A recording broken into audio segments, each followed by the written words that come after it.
मेहमान जुड़ रही हैं अब फर्स्ट ग्लोबल की चेयरपर्सन और chief investment strategist Devina Mehra. Devina, good morning. 18 of स्वदेश पे आपका स्वागत है। मैं आपसे सवाल पूछना चाह रहा हूं कि सबसे पहले ओवर द वीकेंड आपने क्या ऐसे डेटा पॉइंट्स पढ़े, क्योंकि मुझे पता है आप डीप डाइव करने की में बहुत माहिर हैं।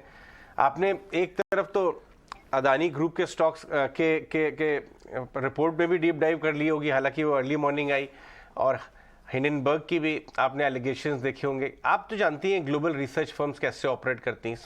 इस पूरे मामले पे आपकी क्या राय बन रही है? देखिए, अब जो हमारा कंसंट्रेशन रहता है वो उन स्टॉक्स पर रहता है जो हम अपने पोर्टफोलियोज में हम हैं, जो हम होल्ड करते हैं। तो ये ग्रुप अभी तो हम लोग सीमेंट को छोड़ के बाकी जो अडानी नाम वाले शेयर्स हैं उनमें से तो अभी कोई होल्डिंग है नहीं। तो जो मैंने पिछले हफ्ते कहा था ये एलिगेशन आने के बाद कि उनको पॉइंट बाय पॉइंट रिबटल करना चाहिए रादर देन सेइंग कि ये मोटिवेटेड है या जो भी है, तो वो उन्होंने किया है। अभी मैंने वो देखा नहीं है डिटेल में कि क्या रिबटल हुआ है, बट अब एटलीस्ट उन्होंने वो किया है कि जो सारे एलिगेशंस थे उनको पॉइंट बाय पॉइंट डील किया है। ठीक। इन एनी केस मुझे ऐसा तो लगा नहीं था कि इससे मतलब कुछ शॉर्ट टर्म कुछ ऐसा बड़ा होने जा रहा है इस ग्रुप में। तो उस हद तक जिस तरह से मार्केट ने रिएक्ट किया था पिछले हफ्ते, वो कुछ हद तक तो ओवरडन था ही वो तो। और खासकर कि सभी बैंक्स गिर गए थे, जैसे कि जो चाहे उनका ग्रुप को एक्सपोजर हो या नहीं हो। तो वो इस तरह के इवेंट में होता ही है। जैसे आप वो रशिया यूक्रेन वॉर का टाइम याद करें तो उस समय वॉर से जस्ट पहले भी और उसके बाद तो एकदम जिस दिन वॉर हुई थी उस दिन बाजार 5% गिरा था। और उस दिन ही मैंने कहा था कि ये सब ओवरडन रिएक्शंस होते हैं, कुछ समय बाद ये नजर नहीं आते हैं स्टॉक मार्केट में। तो जो जहां तक वो कुछ भी खतरा है वो वहीं तक लिमिटेड रहता है। तो कुछ हद तक आप अगर पैरेलल ड्रॉ करें तो ये भी उसी तरह की चीज है कि रिएक्शन बहुत ज्यादा हो गया था, आउट ऑफ प्रोपोर्शन। और खास करके जैसे मैंने कहा, ऐसा नहीं कि वो मतलब कल के कल ऐसा कुछ होने जा रहा है। तो उस हद तक अब बाजार को शायद ये बात समझ में आ गई है। सीमेंट अदानी, ये अंबुजा सीमेंट के वैल्यूएशन पे आपकी क्या राय है? जो बिजनेस के हाल हैं अभी सेक्टर के, अल्ट्राटेक ने अपनी कमेंट्री में बोल दिया कि प्राइस हाइक से एब्जॉर्ब नहीं हो रहे। तो एक तो वो बातें हैं, और दूसरा वैल्यूएशन जिस पे वो ट्रेड कर रहा है इस समय, रफली कोई व्यू? मैं इंडिविजुअल स्टॉक्स का उतना ओके। डिस्कशन करना नहीं चाहूंगी। ओके। लेकिन अभी हम लोगों के पोर्टफोलियोज में है गुजरात अंबुजा भी, और आई थिंक अल्ट्राटेक भी है, दोनों हैं। तो पर हम सीमेंट लोग बहुत ज्यादा सेक्टर बेट या बहुत बड़ा सेक्टर बेट या बहुत ज्यादा इंडिविजुअल स्टॉक बेट नहीं लेते हैं। हमारे पोर्टफोलियो में टिपिकली 50-60 स्टॉक्स होते हैं। सो इंडियन सीमेंट स्टॉक्स में आपने चुने स्टॉक्स पे आप मत व्यू दीजिए, बट जो डायनेमिक्स है सीमेंट स्पेस के, वो कैसे देख रही हैं आप? अगर आप वैसे तो सुनिए सबकी इंडिया ग्रोथ स्टोरी, तो सीमेंट को अच्छा ही करना चाहिए। तो मैं उतना बड़ा तो खैर ग्रोथ स्टोरी की हिमायती नहीं हूँ, लेकिन बुरा भी नहीं लग रहा है सेक्टर। ठीक। तो अभी हम लोग कोई खास ओवरवेट नहीं है, पर मार्केट वेट के आसपास होंगे। ठीक है। तो कोई देवेना ऐसा फिर बहुत बड़ा आउट परफॉर्मर या बहुत बड़ा अंडर परफॉर्मर सेक्टर नहीं लग रहा है। तो देवेना फिर अच्छा क्या लग रहा है इस समय? इस समय एक तो मैं बोलूंगी, जो एक सेक्टर है जो लगभग 1.5 साल से हम लोग को अच्छा लग रहा है, लोगों ने अब बात करनी शुरू की है उसकी, कैपिटल गुड्स और इंडस्ट्रियल मशीनरी। तो हम अक्टूबर 2021 से उसमें ओवरवेट है, बल्कि अब हमने थोड़ी प्रॉफिट बुकिंग करके थोड़ा ट्रिम किया है अब, लेकिन अभी भी ओवरवेट तो है ही काफी, मतलब काफी हद तक। एक सेक्टर जिसकी शायद पिछली बार भी मैंने बात की हो, जो हमको अच्छा लगता नहीं था 2020 से, जब से हमारा पीएमएस स्टार्ट हुआ, हम लोग बहुत अंडरवेट थे। मतलब बहुत ही कम वेट था, अंडरवेट भी क्या कहूँ, बहुत ही कम वेट था। जबकि ये सेक्टर इंडेक्स में सबसे ज्यादा वेट रखता है, जो कि बैंक्स। तो 2020 में तो वही एक सेक्टर था जो गिरा। बाकी सब सेक्टर्स में तो अच्छी ग्रोथ आई थी।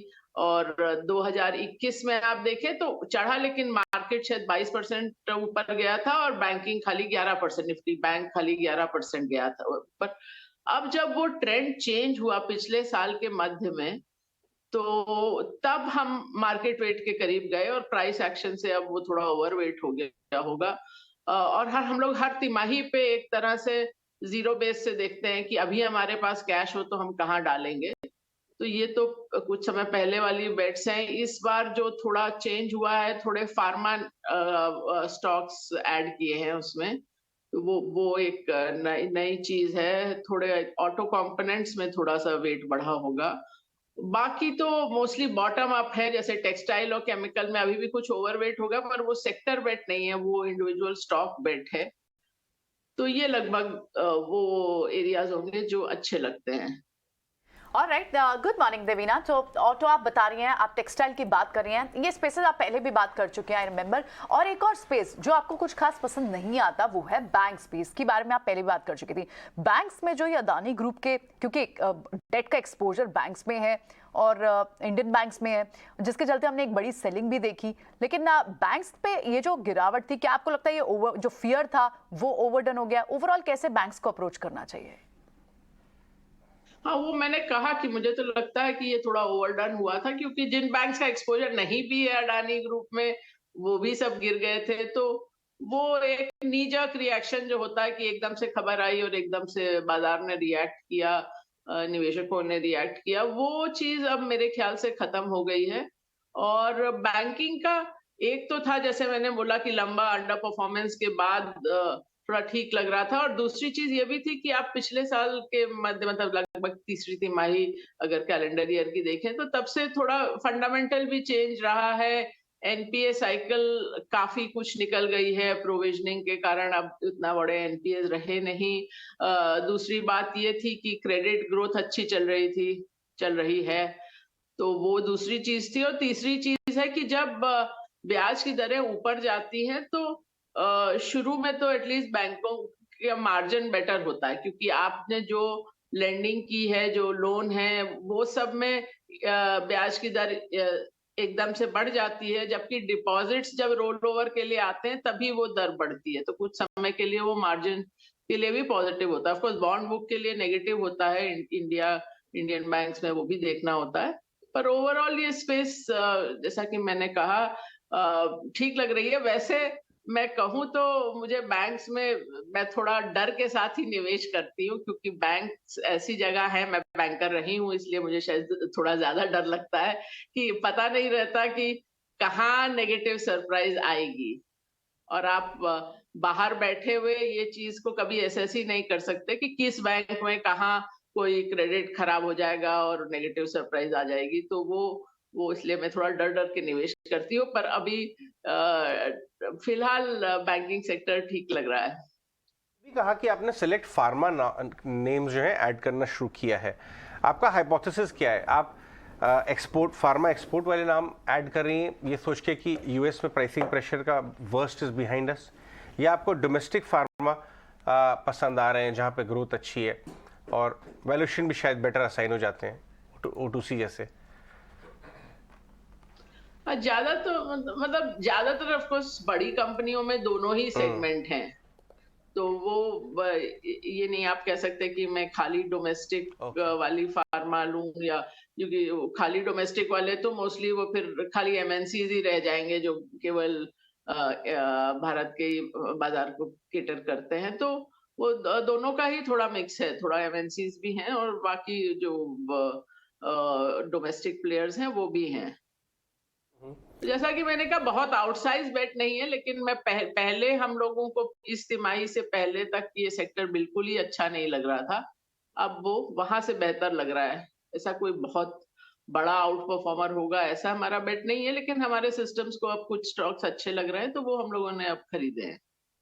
ठीक है देवीना, एक चीज़ और पता करनी है। जैसे लास्ट ईयर क्या हुआ था कि 2 सेक्टर थे सरकार के जो बड़े इंपॉर्टेंट रोल प्ले करके गए, जैसे था रेलवेज और दूसरा था जो सरकार का डिफेंस वाला था। और इस बार के 26 जनवरी की परेड में दिखा भी, साफ साफ गवर्नमेंट ने शो किया कि देखिए हम कैसे आत्मनिर्भर हो रहे हैं। ऐसा कोई थीम मार्केट में और चल रही है कि जहां पर भले वो किसी सेक्टर के अंदर की ही छोटी थीम हो, जैसे एनर्जी के अंदर हाइड्रोजन या फिर इस तरह की कोई सेक्टर के अंदर की छोटी थीम हो, बट वो थीम में बहुत दम हो, आपको ऐसा कोई थीम नजर आ रही है क्या? आपको अगर सरकार की कहाँ पर कंसंट्रेशन रहेगा या क्या उनका प्रायोरिटी रहेगी, तो उसके लिए तो अब 2 ही दिन बचे। उसके नहीं बाद नहीं, ही जरूरी ये नहीं है कि देख गवर्नमेंट का ही लीजिए हो, कि मतलब नॉन आपकी गवर्नमेंट में पॉलिसी मार्केट से में भी चल किसको रहा फायदा होने वाला है। तो अभी स्पेकुलेशन करने का क्या फायदा, अगर पॉलिसी पे खेलना है तो अभी तो 2 ही दिन बचे। नहीं नहीं, चलिए मैं पॉलिसी से भी इसको थोड़ा ये राइडर भी हटा देता हूँ, गवर्नमेंट वाला, पॉलिसी वाला, बजट वाला, सब कुछ वाला। लेकिन वैसे ओवरऑल कुछ ऐसा जो बड़ा इंटरेस्टिंग, क्योंकि आपकी डाटा रीडिंग बड़ी इंटरेस्टिंग रहती है, ऐसे खुद बता रही हैं आप कि अब आप कैपिटल गुड्स को बेच रहे हो, जब लोग अब समझ रहे हैं कि अच्छा कैपिटल गुड्स के अंदर दम आ रहा है ना, तो ऐसा हाँ, कोई और मतलब थी? बेच रहे हैं, मतलब अभी भी हमारा ओवरवेट काफी है। हाँ। लेकिन आप थोड़ा प्रॉफिट बुकिंग कर रहे हैं, क्योंकि कई स्टॉक्स हैं जो उस समय से दुगने तिगने हो गए, तो थोड़ा तो वो ट्रिम कर रहे हैं, पर अभी भी काफी ओवरवेट है सेक्टर। अब वो साल भर चलेगा या नहीं, वो बेट मैं अभी नहीं बोल सकती हूँ, क्योंकि हम, जैसा कि मैंने कहा, हम लोग हर तिमाही पे देखते हैं। ओके, ऑलराइट देवीना, लेकिन आप दूसरे जो आप इंफ्रा स्पेस है, कैपिटल गुड स्पेस है, इसमें से कई सारे स्टॉक्स हैं जो काफ़ी अच्छा कर भी रहे हैं, एसकेएफ जैसे, टिमकन, कमिंस इंडिया, ऐसे कोई और स्टॉक्स जो बहुत स्ट्रॉन्ग थीम्स आपको ओवरऑल कंसीडरिंग बजट भी समझ आती हो और अदरवाइज भी? जैसा कि मैंने बताया आपको कि जो ज्यादा ओवरवेट है ये मैंने सेक्टर्स पहले ही बोल दिए, और जो चेंजेस हुए रिसेंटली वो भी मैंने आपको बता दिए। तो उसके अलावा तो मतलब ये सब जो आपने स्टॉक्स मेंशन किए वो सब हमारे पोर्टफोलियोज में हैं या रहे हैं, और अच्छा पैसा भी कमा के दिया है। तो वो तो सब अभी जैसा कि मैंने कहा थोड़ा ट्रिम किया है, पर अभी भी वो सेक्टर ओवरवेट है हमारे लिए। और बाकी तो वही, आप जैसे बजट की बात कर रहे हैं तो फिर देख ही लें कि क्या पॉलिसी आती है। अब हमको तो मालूम नहीं कि वित्त मंत्री ने क्या डिसाइड किया है। ऑल राइट, ठीक है, बहुत बहुत शुक्रिया आज समय देने के लिए देवीना, और ये सारे सवालों के जवाब देने के लिए बहुत बहुत शुक्रिया आपका। जल्दी आपसे फिर मुलाकात होगी। चलिए बढ़ते हैं